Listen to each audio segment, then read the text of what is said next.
Então,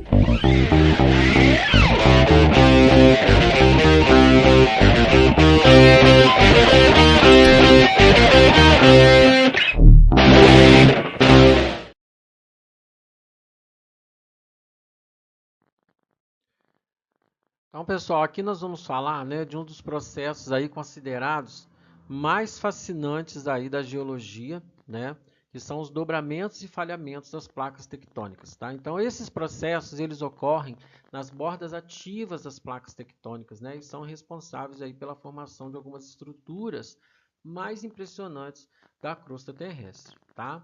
Então, nós vamos começar aqui analisando a imagem, tá, que tem no livro aí de vocês. Então, ela mostra para a gente, né, placas tectônicas interagindo entre si, tá? Levando à formação aí de dobramento ou falhamentos. Então, a gente já sabe, né, que as bordas, as placas tectônicas, né, essas ocorrências, elas acontecem nas bordas ativas, né, das placas tectônicas, né, e originam aí os dobramentos e os falhamentos, tá? Então, na imagem nós podemos ver aí duas placas, né, duas placas A e B, tá? Deixa eu pegar aqui e mostrar para vocês, né, em vermelho, tá? Duas placas A e B, vamos ver aqui. Aqui, ó, placa A, e nós temos aqui a placa B, tá ok? Então, pessoal, vamos observar que essas placas, elas estão em constante movimento. Então, quando elas se encontram, né, diferentes processos geológicos podem decorrer aí desse encontro. Então, primeiro nós temos o processo de subducção, tá? Que onde aqui a placa A, né, que ela é mais densa, veja bem aqui, a nossa placa A, ela é uma placa mais densa, tá? Então, ela começa ali a afundar sob a placa B. Então, veja que ela faz um movimento como se ela estivesse entrando para baixo aqui da placa B, tá? E isso vai ocorrer num processo chamado de subducção, tá? Então, é uma pressão e compressão, tá? Então, assim, à medida que a placa A afunda, ela exerce pressão sobre a placa B, tá? Então, essa pressão é o que causa a deformação das rochas nas bordas da placa. Então, aí acontece os dobramentos, né? Que a pressão contínua, né, e a pressão das placas, elas fazem com que as rochas da placa B, elas se dobrem, formando estruturas conhecidas como dobramento, tá? Então, essa estrutura, pessoal, elas são visíveis aí na nossa imagem. Veja aqui que ela está indo na mesma direção que a placa A, né? Conforme a gente pode ver aqui, ó, ela está indo na mesma direção. Só que essa placa ela vai afundando, causando pressão aqui na placa B, tá?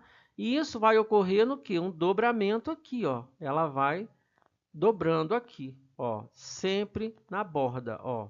Então, ela vai dobrando aqui, ela vai fazendo um processo de dobramento, tá? Então, eu posso citar como exemplo aqui, você pode pensar, quando você empurra uma toalha contra a parede, o que acontece com essa toalha? Ela vai se dobrando ali em várias camadas, não é verdade? E agora, pessoal, o falhamento, né? A gente falou de dobramento, agora a gente vai falar de falhamentos. Então, além dos dobramentos, né? A intensa pressão que pode causar fraturas na rocha também. E isso vai resultar em grandes falhamentos.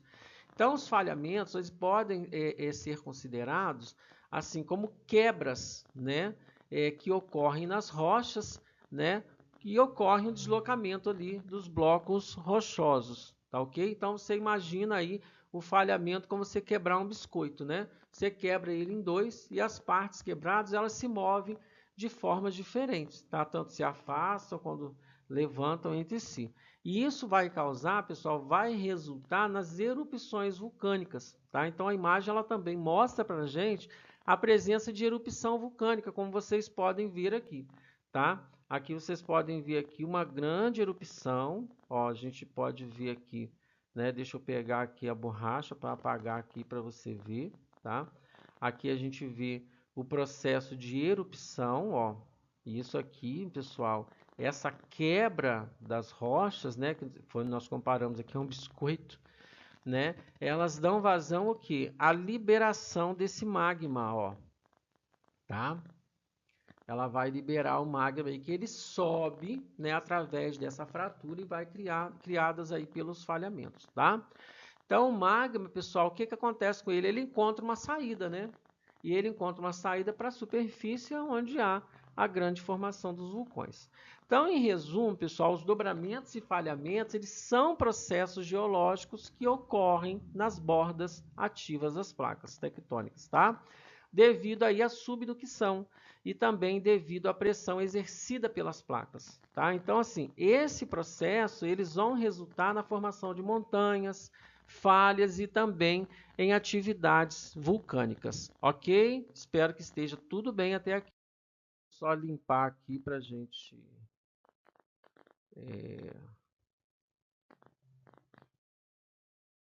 falar sobre a dinâmica do vulcanismo, né? A gente vai entender como que ele ocorre, né, nos limites divergentes das placas tectônicas. E a gente vai falar muito especificamente da dorsal mesoatlântica, tá? Nós vamos usar aqui a imagem, né, que nós temos para entender melhor como funciona esse processo geológico, que é considerado fascinante por muitos estudiosos, ok? Então nós vamos falar da dinâmica interna chamada vulcanismo, né? Nós vamos entender como que esse processo funciona. Então, pessoal, o vulcanismo, na verdade, ele é um processo geológico, né, em que o material magmático do interior da Terra, né, ele se acende até a superfície, tá? Aí nós vamos começar falando das formações dorsais oceânicas, né, que elas são formadas ali onde ocorre o afastamento das placas tectônicas, tá? Então, o constante fluxo de lava, né, ele acende a superfície e ele se solidifica quando ele entra em contato com a água, tá? Então, aqui nós vamos fazer aqui uma análise, né, na nossa imagem, né? A gente vai começar ali falando mais especificamente da placa norte-americana, né, que é localizada ali à esquerda da imagem, né, e ela representa uma das placas tectônicas que estão se afastando, tá? Então, nós temos também uma outra placa importante aqui, que é a euroasiática, tá?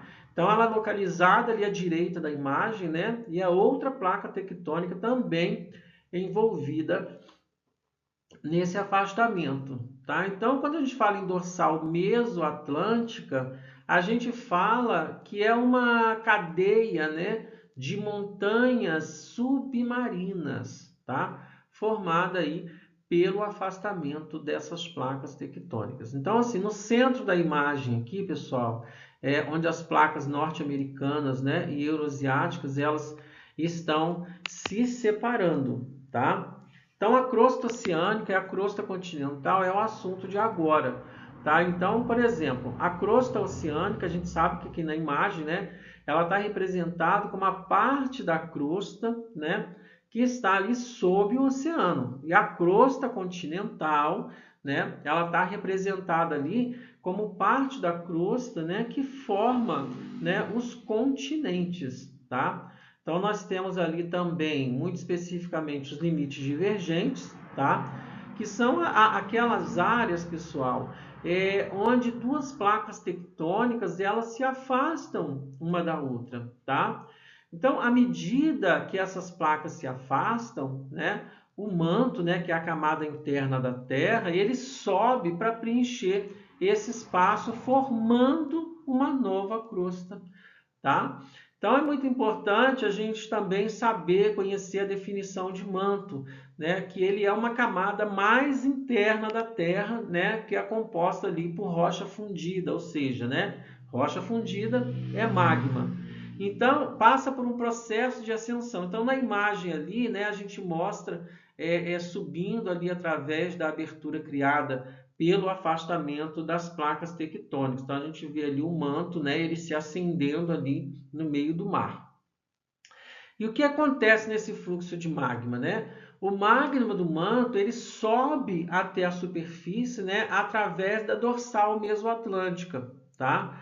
Então, ali acontece o processo de solidificação, né? Quando o magma ele entra em contato com a água do oceano e ela vai se solidificar, formando ali uma nova crosta oceânica.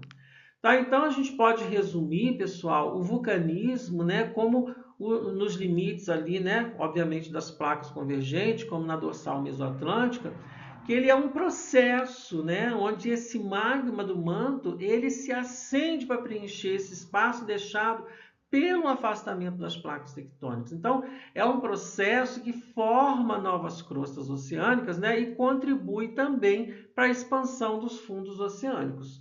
Ok? Espero que esteja tudo bem até aqui. Né, a aula 17, ela já vai chegando ao fim, mas a gente vai falar ainda sobre como esses vulcões se formam, né, nos limites ali das placas convergentes, né, das placas tectônicas. Então, esse processo ele cria algumas paisagens mais espetaculares e complexas do nosso planeta.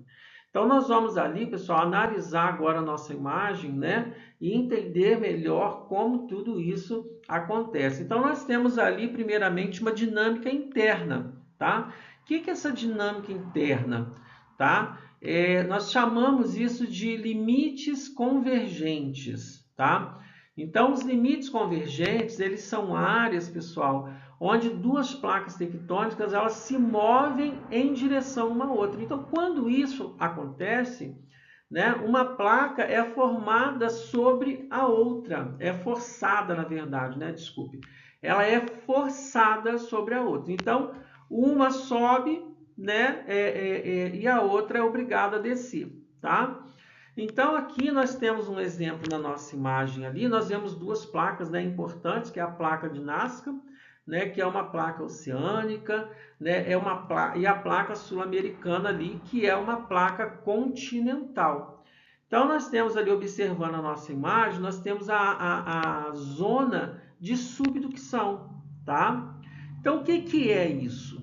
Pessoal, quando uma placa oceânica ela colide com uma placa continental, essa placa oceânica que é mais densa, ela é empurrada para baixo da placa continental, tá? Então, esse processo é chamado de subducção, tá ok? Então, ali nós temos os detalhes ali na imagem, né? Que é a zona de subducção, que ela é mostrada como a área onde a placa de Nazca está descendo sobre a placa sul-americana, tá ok? Então, pessoal, a seta branca ali, ela indica a direção da subducção, tá? A gente pode observar ali a setinha branca. Então, a formação do magma e a formação dos vulcões, né? Então, à medida que a placa de Nazca desce, ela é, pessoal, submetida a altas temperaturas e pressão, tá? E isso faz com que parte dessa placa derreta, formando o magma, tá?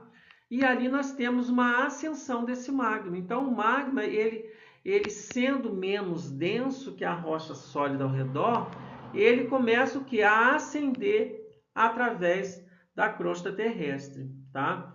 Então, aí vai causar uma erupção vulcânica. Então, quando o magma ele atinge a superfície, ele pode causar erupções vulcânicas. Então, na imagem aqui, nós podemos ver o vulcão ativo, né, na Cordilheira dos Andes, né, onde o magma ele está sendo expelido, tá ok? Então, pessoal, a Cordilheira dos Andes ela é formada, né, pela elevação e a compressão da crosta terrestre, né, devido à subducção da placa de Nazca sob a placa sul-americana. Tá ok? Então, nós podemos ali mais uma vez visualizar a nossa imagem, né? As montanhas altas da Cordilheira dos Andes, né? Que são mostradas ali na parte direita da imagem, tá? Como um vulcão ali em erupção. E ali, pessoal, veja bem, nós temos a fossa do Peru e Chile, tá? Então, a fossa do Peru e Chile, ela é uma depressão profunda no fundo do oceano, tá? Formada ali nas áreas onde há a placa de Nazca, tá? E ela começa ali a subduzir sobre a placa sul-americana, tá ok?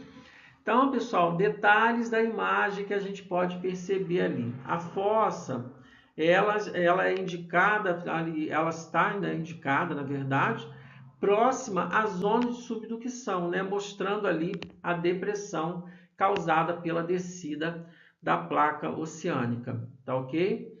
Então, esse processo de subducção, ele tem ali também os seus efeitos, né? Que é o derretimento e magma, né? Então, à medida que a placa de Nazca ela desce, né? Ela se aquece e derrete parcialmente ali, criando mais magma, tá? Então, nós temos também a ascensão do magma, né? Que é resultante ali, que ele ascende, né? Na verdade, através da crosta terrestre devido à sua densidade, tá ok? Pessoal, um outro fator importante que a gente pode também observar ali, que é a erupção vulcânica, tá? A erupção dali, né? No caso, os vulcões. Então, quando esse magma ele atinge a superfície, ele pode criar vulcões, tá? Então, essas erupções vulcânicas, elas têm o objetivo de liberar, né? Liberam a lava e, consequentemente, né, cinzas e gases. Então, pessoal, os vulcões ali nos limites convergentes, né, eles são formados pelo processo de subducção, né, onde uma placa oceânica é empurrada sobre uma placa continental, tá? E isso resulta na fusão de materiais da placa subduzida, né, que estão ali, na verdade, então elas se acendem para formar esses vulcões. Então, a Cordilheira dos Andes, né, a Fossa do Peru ali, o Chile, né, elas são exemplos, né, de estruturas formadas por esse processo, ok?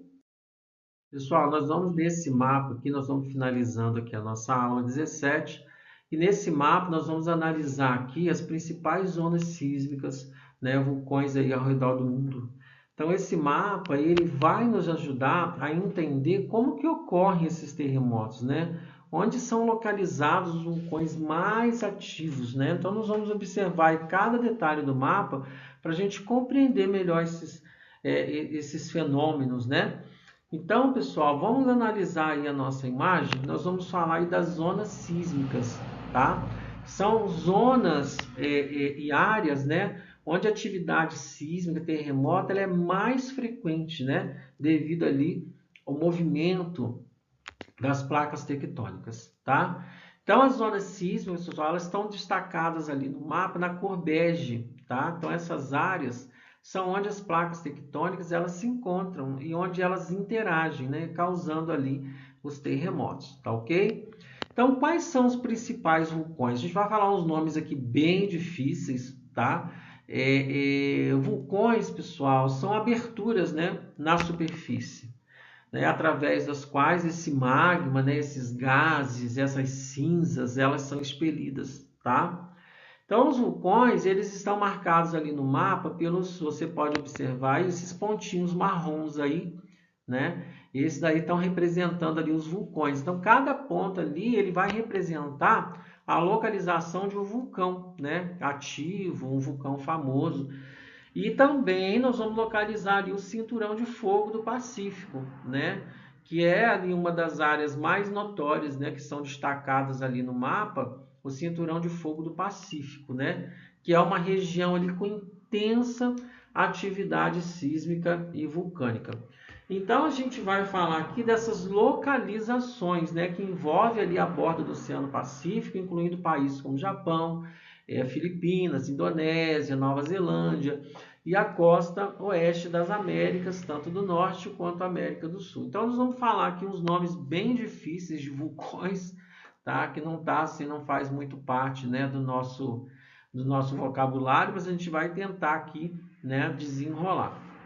Então, pessoal, em Fuji, né, no Japão, tem uns ali dos vulcões mais famosos do mundo, né, que fica localizado ali em Fuji, no Japão. E Sakurajima, né, que é outro vulcão também, que ele é ativo, né, no Japão. Quando a gente fala em Krakatoa, a gente fala de vulcões também, né, da Indonésia, que é famoso aí pela sua erupção, né, em 1833. Merapi e Mayon também são vulcões ativos nessa mesma região ali da Indonésia, tá?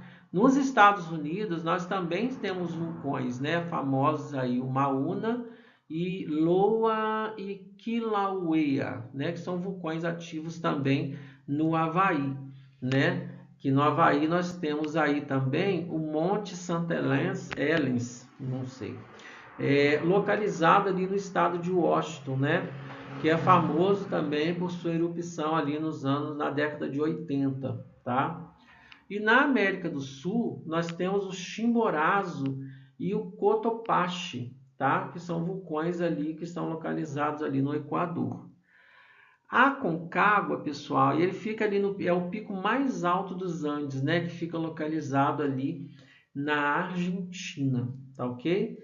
Na Itália também nós temos o Etna e o Vesúvio, né? Que são vulcões ali também que são ativos. Quando a gente fala ali de vulcões na África, a gente fala do Kilimanjaro, né? Que é o vulcão ali que está ativo na Tanzânia. Nyiragongo também é o vulcão também que fica, né? Que é o vulcão ativo na República Democrática do Congo, tá? E aí a gente vai tentar, né, entender, depois de conhecer esses vulcões, aí a relação entre vulcões e entre as zonas sísmicas, tá? Então, existe ali uma interação das placas tectônicas? Sim, a gente já sabe, nós vimos até aqui. Então, a maior parte desses vulcões aí, elas estão localizadas nas bordas das placas tectônicas, né? Onde ocorrem os maiores movimentos e interações, resultando ali em terremotos e atividades vulcânicas, tá? Então, pessoal, quais são as causas, né, desses terremotos que a gente precisa entender dessa aula, né? A gente precisa entender quais são as causas. Então, os terremotos, eles são causados pelo movimento dessas placas tectônicas, né? Enquanto os vulcões, eles resultam da ascensão do magma através da fissura da crosta terrestre, tá?